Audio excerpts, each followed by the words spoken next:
ರಾಯರೆಡ್ಡಿ ಅವರು ಹೇಳಿದ್ದಾರೆ sir, CM ಬದಲಾವಣೆ ಯಾವತ್ತೂ ಕಾರಣಕ್ಕೂ ಆಗಲ್ಲ. ಅವ್ರು ಹೇಳಿದ್ದಾರೆ, ಅವ್ರು ಹೇಳಿ ಸತ್ಯ ಆಗ್ಬೋದು ಅಸತ್ಯ ಆಗ್ಬೋದು, ಅದೆಲ್ಲ ಕಾಲ ತೀರ್ಮಾನ ಮಾಡುತ್ತೆ. ತಮ್ಮ ಪ್ರಕಾರ ಸರ್ ಕಾಲ ತೀರ್ಮಾನ ಮಾಡುತ್ತೆ. ನೀವೆಲ್ಲ ನಮ್ಮ ಹತ್ರ ಏನೇನ ಹೇಳಿಸ್ಬೇಕು, ಅದನ್ನ ಕಾಂಟ್ರವರ್ಸಿ ಕ್ರಿಯೇಟ್ ಮಾಡಬೇಕು ಅಂತ ನಿಂಬಿದ್ದು, ಅದಕ್ಕೆಲ್ಲ ನಾವೆಲ್ಲ ಹೇಳಕ್ ಹೋಗಲ್ಲ. ಶಾಸಕರು ಸರ್ಕಾರದ ವಿರುದ್ಧ ಬಹಿರಂಗವಾಗಿ ಅಸಮಾಧಾನ ವ್ಯಕ್ತಪಡಿಸಿದ್ರು. ಕೇಳ್ರಿ, ಇಲ್ಲಿ ಪ್ರಜಾಪ್ರಭುತ್ವ ವ್ಯವಸ್ಥೆಯಲ್ಲಿ ಯಾವ ಪಕ್ಷದಲ್ಲಿ ಅಸಮಾಧಾನ ಇಲ್ಲ ಹೇಳ್ರ. ಅವರು ಈಗ ಶಾಸಕರು ಅವ್ರೇನೋ ಸ್ವಾರ್ಥಕ್ಕೆ ಹೇಳಿಲ್ಲ. ಅವ್ರ ಕ್ಷೇತ್ರದ ಅಭಿವೃದ್ಧಿಗೆ ಅವ್ರು ಬಾಯ್ಬಿಟ್ಟು ಹೇಳಿದ್ದಾರೆ. ಇನ್ನು ಬಹಳಷ್ಟು ಜನ ಹೇಳ್ದಿರೋರು ಇರಬಹುದು, ಕಾಂಗ್ರೆಸ್ಸಲ್ಲೂ ಇದ್ದಾರೆ, ಬೇರೆ ಪಕ್ಷದಲ್ಲೂ ಇದ್ದಾರೆ. ಅದರಿಂದ ಅವರು ಹೇಳ್ತಕ್ಕಂಥದ್ರಲ್ಲಿ ತಪ್ಪೇನಿಲ್ಲ. ಆದರೆ ಒಂದೇನೆಂದ್ರೆ ಅವರು ಹೇಳೋವಂಥದ್ದನ್ನು ಪಕ್ಷದ ಸಭೆಯಲ್ಲಿ ಹೇಳ್ಬೋದಾಗಿ. ಅದರಿಂದ ರಾಜು ಕಾಗೇನು ಸೀನಿಯರ್ ಶಾಸಕರಿದ್ದಾರೆ. BR ಪಾಟೀಲು ಕೂಡ ಸಮಾಜವಾದಿ ಹಿನ್ನೆಲೆಯಲ್ಲಿ ಹೋರಾಟದಲ್ಲಿ ಬಂದಂಥವ್ರು.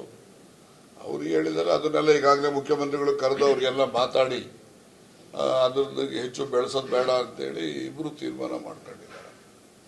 ಅದರಿಂದ ನಾವೇನು ಹೇಳಕ್ಕಾಗ್ತದೆ ಅದಕ್ಕೆ. ಇನ್ನೊಂದು ಸರಿ ಸರ್ಕಾರದಲ್ಲಿ ಈಗ ಹಣದ ಅಭಾವ ಸೃಷ್ಟಿಯಾಗಿದ್ದು, ಸರ್ಕಾರ ಅಧಿಕಾರಕ್ಕೆ ಬರೋಕ್ಕೆ ಮುಂಚೆ ಏನೋ ಒಂದಷ್ಟು ಅಭಾವ ಸೃಷ್ಟಿಯಾಗಿದೆ ಅಂತ ಯಾರು ಫೋನ್ ಮಾಡಿ ಹೇಳಿದ್ರು ನಿಮ್ಗೆ? ಕೇಳಪ್ಪ, ಇಲ್ಲಿ ಈಗ ನೀವೇ ಬೆಳಿಗ್ಗೆ ಎದ್ರೆ ಟಿವಿ ತೋರಿಸ್ತಾ ಇರ್ತೀರಿ, ಮುಖ್ಯಮಂತ್ರಿಗಳು ಇಂಥ ಊರಿಗೆ ಹೋದ್ರು, ಇಂಥ ಅಭಿವೃದ್ಧಿ ಕೆಲಸಗಳಿಗೆ ಅಡಿಪಾಯ ಹಾಕಿದ್ರು ಅಂತ ಎಲ್ಲ ಓದ್ತಾ ಇದ್ದೀರಾ ಇಲ್ವೋ, ತೋರಿಸ್ತಾ ಇದ್ದೀರಾ ಇಲ್ವೋ? ಮತ್ತು ದುಡ್ಡಿಲ್ಲದೆ ಅವೆಲ್ಲ ಅಡಿಪಾಯ ಹಾಕ್ಬಿಡ್ತಾರ? ಹೋಗಿ ದುಡ್ಡಿಲ್ಲದೆ ಮಂಜೂರಾತಿ ಇಲ್ಲದೆ ಅಡಿಪಾಯ ಹಾಕಕ್ಕಾಗ್ತದೆ ಅಂತ ಹೇಳಪ್ಪ. ದುಡ್ಡು ಎಲ್ಲರೂ ನಿರೀಕ್ಷೆಯಂತೆ ಸಂಪನ್ಮೂಲ ಇಲ್ಲದೆ ಇರ್ಬೋದು, ಆದರೆ ಆಡಳಿತಾತ್ಮಕವಾಗಿ ಮೂಲಭೂತ ಸೌಕರ್ಯಗಳನ್ನು ಕಲ್ಪಿಸಲಿಕ್ಕೆ, ಜನರಿಗೆ ಅಗತ್ಯವಾಗಿ ಬೇಕಿರತಕ್ಕಂಥ ಅಭಿವೃದ್ಧಿ ಕೆಲಸಗಳನ್ನು ಮಾಡಲಿಕ್ಕೆ ಯಾವುದೇ ಹಣದ ಕೊರತೆ ಇಲ್ಲ. ಪರಮೇಶ್ವರ ಹೇಳಿದಾರಲ್ಲ ಸರ್, ನನ್ನ ಹತ್ರನೂ ದುಡ್ಡಿಲ್ಲ, ಸಿದ್ದರಾಮಯ್ಯ ಹತ್ರನೂ ದುಡ್ಡಿಲ್ಲ. ಅವರೆಲ್ಲ ಹೇಳವ್ರಿ.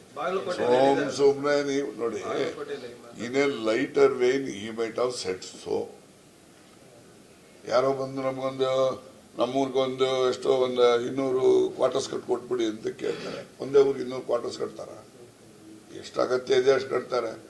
ಅದಕ್ಕೆ ಅವ್ರೇನು ಹೇಳ್ತಾರೆ, ಇಲ್ಲಪ್ಪ ಅಷ್ಟೊಂದು ದುಡ್ಡಿಲ್ಲ ಅಂತ ಹೇಳಿರ್ಬೋದು. ಹಂಗಂದಾಕ್ಷಣಕ್ಕೆ ದುಡ್ಡೇ ಇಲ್ಲ ಅಂತ ಅಂದ್ಬಿಟ್ರೆ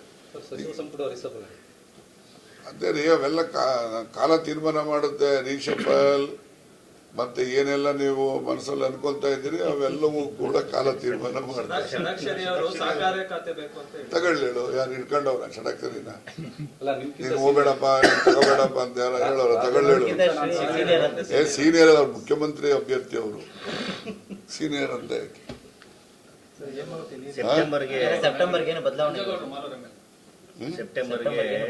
ಸತೀಶ್ ಜಾರಕಿಹೊಳಿ ಅವರು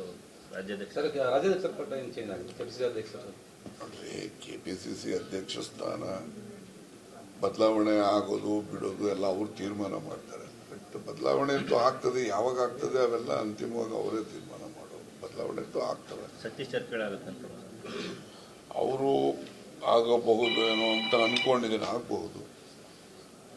ನೋಡಿ, ರಾಜಕಾರಣದಲ್ಲಿ ಯಾರೇನಾಗ್ತಾರೆ ಅಂತೇಳಿ ಯಾರು ನಿರೀಕ್ಷೆ ಊಹೆನೂ ಮಾಡೋಕ್ಕಾಗಲ್ಲ. ಆಗ್ತವೆ.